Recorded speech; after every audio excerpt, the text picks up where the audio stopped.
heart to pieces, had it down to five. Saying it's not fair, let me tell you something.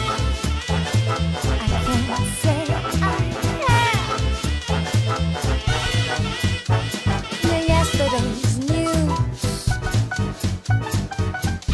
I'm a free woman. ¿Cómo surgió la idea de escribir esta novela?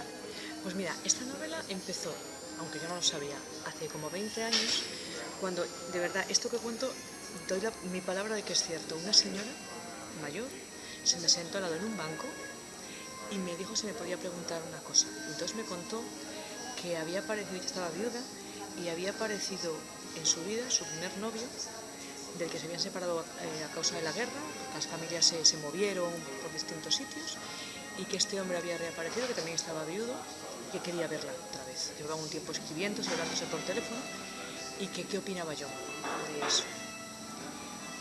Y ella estaba muy preocupada por lo que pensarían sus hijos. Por supuesto yo le dije, señora, usted, pues, ¿por qué no? Usted no hace daño a nadie, está usted viuda, está usted estupenda, claro, usted adelante con... Y luego me quedé pensando cómo habría acabado aquella historia, si realmente a lo mejor cuando dos personas mayores quieren rehacer sus vidas o quieren darse una oportunidad, si a veces el entorno es quien pone piedras en el camino. Y a partir de ahí salió esta historia de dos personas que se reencuentran. Luego yo, antes de que escribiera la novela, encontré un obituario de una señora, una profesora americana, que contaban que se había casado a los 67 años con un hombre que había rechazado 3 veces. Y pensé, bueno, ¿qué te puede llevar a casarte con alguien con quien te has querido casar antes? Y luego pensé, bueno, pues a lo mejor ha habido cosas que eran ajenas a ti que te impedían casarte. Bueno, entonces con esas historias se fueron mezclando y salió la boda de Kate. Y después de 20 años, ¿por qué decides escribir ahora? Porque por la conjunción de situaciones que al final... Pues fíjate, porque yo esa historia, que la había olvidado, la recuperé cuando encontré aquel obituario. Recordé ¿qué sería de aquella señora? Que supongo que habrá muerto ya, claro, porque esto fue hace mucho tiempo, la señora ya era mayor. ¿Qué sería de aquella señora que me preguntó en aquel banco si debía dar una oportunidad a su primer amor? Y entonces de ahí salió. ¿Cómo construyes a Kate? Porque es inglesa... Bueno, que sea inglesa mucho, eso me han preguntado mucho, que por qué son personajes extranjeros. En esta obra es fundamental la distancia entre las personas. O sea, para que puedan crearse malentendidos, para que sean verosímiles. Si yo cojo unos personajes que uno sea de Soria y otro sea de Teruel, esto no se lo cree nadie, ¿no? Porque hay una posibilidad de verse, de reencontrarse, de conservar el contacto. Era fundamental la distancia. Eso por un lado. Y luego, y por eso los personajes son ingleses y se vienen a vivir a España. Y luego Kate, pues yo supongo que está hecha con trozos de personas que yo he ido conociendo. Es una mujer con mucho sentido del humor, es una mujer muy vital, al mismo tiempo es una mujer que no tiene excesiva confianza en sí misma, una persona que es bastante insegura. Y era una persona que al final yo pensaba, bueno, creo que es el tipo de persona con la que yo querría relacionarme cuando tuviera, bueno, por supuesto ahora, pero también cuando yo tenga 70 años. Yo creo que yo hubiera podido ser amiga de Kate. Sí, has creado el escenario perfecto para jubilarte, ¿no? Sí, vivir. Sí, es que, mira, yo creo que cada vez llegamos a más viejos y en mejores condiciones. Y creo que en España todavía no se sabe muy bien qué hacer con los viejos. Quiero decir, se les ha sobreprotegido, por un lado, por amor también, o sea, porque todavía las personas mayores, pues aquí uno siente como una obligación cuidar de ellas. Pero creo que también con eso se las ha infantilizado un poco, se las ha hecho muy dependientes. Y en otras sociedades sí que ya los ancianos se organizan para pasar la vejez. Y esa posibilidad de compartir casa, que por ejemplo en Inglaterra se hace mucho, las personas mayores comparten casa, pues uno alquila una habitación, uno alquila a una amiga, pues aquí no se hace. Y esta novela, me decía una amiga, ¿sabes que mi abuela ha dicho que le ha dado una idea? Esto de irse a vivir con otras señoras, ¿no? Que tienen sus mismas inquietudes, sus mismos problemas, cuidarse unas a otras, hacerse compañía. Si es que has creado como ciencia ficción en este sentido, porque sí. Yo pienso que de aquí a unos años va a ser algo normal, más que nada porque las circunstancias van a obligar a que sea así. Y entre la soledad que es terrible para todos, pero para la gente mayor mucho más, una residencia, que también es horrible. O sea, no, las familias que cada vez pueden menos ocuparse de los ancianos, pero por asuntos laborales y por espacio a veces en las casas, la posibilidad de compartir pisos entre ancianos, creo que tendría que empezar a programarse incluso desde las instituciones, o sea, facilitar esas redes de relación, personas que a lo mejor no tienen patrimonio, o sea, no tienen dinero, pero tienen una casa estupenda que está pagada y que tienen que venderla porque no la pueden mantener, si a lo mejor alquilaran espacios sí podrían mantener. Creo que es algo que merece la pena explorar, y esto, bueno, pues ojalá cuando nosotros lleguemos a viejos tengamos ya esa posibilidad, ¿no? Sí. Sí. Luego también puede tener un público muy interesante la novela, porque mucha gente mayor va a ver la novela como algo esperanzador. Ojalá, sí, eso me gustaría mucho.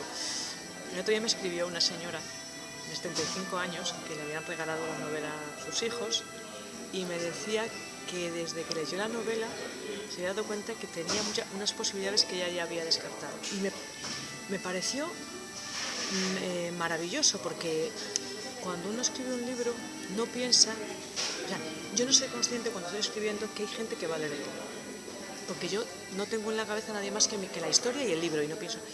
Y cuando alguien lee la historia y le lleva una reflexión, y encima una reflexión positiva, es que es el mejor regalo que puede recibir un escritor, es ese. Define la novela así a rasgos generales, para que el lector que le vea la entrevista lo tenga clarísimo de qué va. Pues es una novela amable, que habla no de segundas, sino de terceras y de cuartas y de quintas oportunidades, y del derecho de todo el mundo a vivir hasta el último aliento.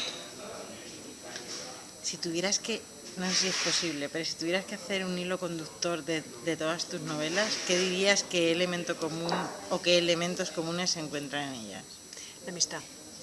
Creo que todas mis novelas son novelas que en el fondo hablan en torno a la amistad entre personas, y generalmente a la amistad entre personas que son distintas. O sea, una amistad que a lo mejor en principio no parece. O sea, estamos acostumbrados a que las amistades se creen entre contemporáneos, entre gente de la misma edad. Y a mí me gustan muchísimo las amistades intergeneracionales, y en todas mis novelas aparece alguna amistad de ese tipo. ¿Tienes muchos amigos que no son de tu generación? Pues voy teniendo, sí, yo tengo amigos bastante mayores que yo, y personas que me parece que son un regalo. Yo creo que una de las mejores cosas que te puede pasar es conocer a gente que tenga mucha más experiencia en la vida y en el trabajo y en todo. Entonces, para mí muchos son incluso consejeros, o sea, llamas y dices, mira, me ha pasado esto, pues tú cómo lo ves. Y claro, el análisis que te hace una persona de 70 años no es el que te hace una persona de 40. Y generalmente me acaba pareciendo más interesante el que hace de la persona de 70. Entonces creo que deberíamos cuidar más esas amistades transversales. ¿Cómo es tu proceso creativo? ¿Es en todas las novelas igual o cambia con respecto a cada novela? No, es casi siempre igual. Yo suelo tener una idea muy general de lo que quiero contar y me pongo a escribir. Y la novela va creciendo y van apareciendo personajes y se van asentando a medida que escribo. Yo no hago guión previo, ni hago pues un esquema de personajes, ni hago eso. A veces lo que sí me hago son, pues por ejemplo en este caso, por el asunto de edades, y me hice en un gran cartelón, fui anotando si Kate nace en este año, tiene 20 años en este año, bueno, pues para tener cierto respeto a una lógica histórica, pero no nada más que eso. Claro, porque tiene una dificultad añadida, que es que empieza justo en mitad, no en mitad, pero tienes que poner en antecedentes, claro, porque el principio no... Yo tenía claro que hay que contar muy bien, esta novela empieza el día que ella cumple 71 años, y tienes que poner al lector en contacto con cómo ha llegado ella allí, por qué ha llegado allí, qué le ha pasado con esa persona que aparece en el primer capítulo de la novela, y eso hay que hacerlo rápido y dando saltos en el tiempo, y eso hay que cuidarlo. Sin embargo, tengo que decir que me salió rápido. O sea, fue algo, yo me preocupaba mucho ese primer capítulo y lo escribí casi del tirón y me quedé contenta. Luego, evidentemente, siempre haces cambios y recortas y añades cosas, pero salió casi del tirón. O sea, tú siempre empiezas por el primer capítulo. Sí. Y de ahí vas tirando. Y de ahí voy tirando, aunque muchas veces, lo cual no quiere decir que la primera página acabe siendo la primera página. En este caso sí fue, pero a veces pues de repente te das cuenta que hay que meter algo antes. Pero yo suelo empezar por el principio de la novela. Me ayuda mucho empezar por la primera escena, trabajando por la primera escena. Y alguna vez lo que he hecho, no en esta novela, pero alguna vez lo que sí he hecho es escribir el final antes de acabarla. Porque hasta me ayudaba a saber que la novela estaba acabada, que ya sabía cuál iba a ser la última frase.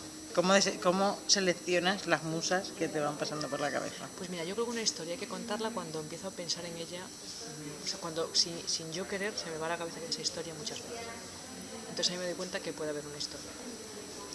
Y según tú, ¿qué tiene que tener un escritor para serlo? Mira, yo creo que lo primero que tiene que ser es, lo primero que tener es la voluntad de serlo, o sea, estar seguro de que quieres serlo. Y ahí hay que hacerse una pregunta, ¿estás dispuesto a pasar 2 años de tu vida con una sola historia? Porque cuando tú ves el libro, o sea, no pensamos todo lo que hay detrás del libro. Yo cuando alguna vez he dado algún taller literario me preguntan, bueno, ¿y cómo sé que tengo una historia? Digo, pues cuando estás seguro de que estás dispuesto a pasar mucho tiempo de tu vida solo dándole vueltas a esa historia. Porque son muchas horas, entre el tiempo que estás escribiendo y pensándolo, y las historias te pueden llegar a cansar. Pero si te cansan a ti, imagínate lo que le van a cansar a un lector. O sea, eso lo primero es la voluntad de serlo. Luego, creo que tiene que aprender a leer destripando los libros. O sea, preguntándose cómo están hechos los libros y fijándose en cómo están hechos. O sea, creo que el escritor tiene que aprender aunque sea sobre lo que no hay que hacer, pero tiene que aprender de cada libro que lea. Paciencia, porque esto es muy lento y las cosas suelen tardar en llegar. Y luego creo que tiene que haber también un talento natural, pero para ser escritor, para ser periodista, para ser médico o para tener una tienda de ultramarinos. Tienes que tener un talento para esa actividad que va a ocupar tu vida, un talento que es innato. Capacidad de trabajo, que por cada línea bien escrita va a haber 40 que vas a tener que corregir o directamente que desechar.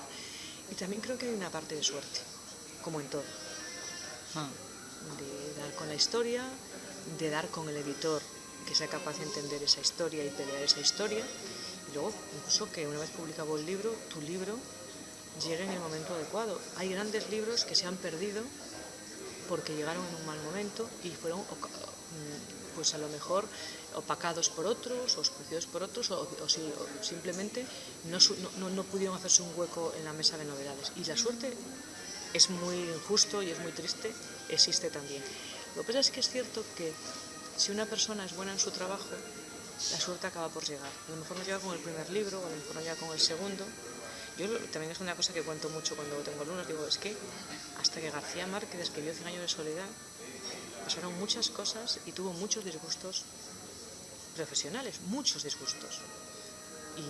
Y sacó libros que no se vendieron y hubo editores que no quisieron publicarlo. Entonces, por eso bueno, de eso de también paciencia. Hablas en La boda de Kate. Y efectivamente de esto se habla en La boda de Kate, de todo lo que hay detrás del trabajo de un escritor y detrás del negocio de las editoriales. ¿Qué te gustaría que pensase el lector cuando acabas? Ya sé que es utópico, pero ¿qué pensase el lector cuando acabas de leer tu libro? Me gustaría que dijese que el libro era más bonito. Si puedo pedirlo, es eso. I've got some new shoes. Yeah, yesterday's news.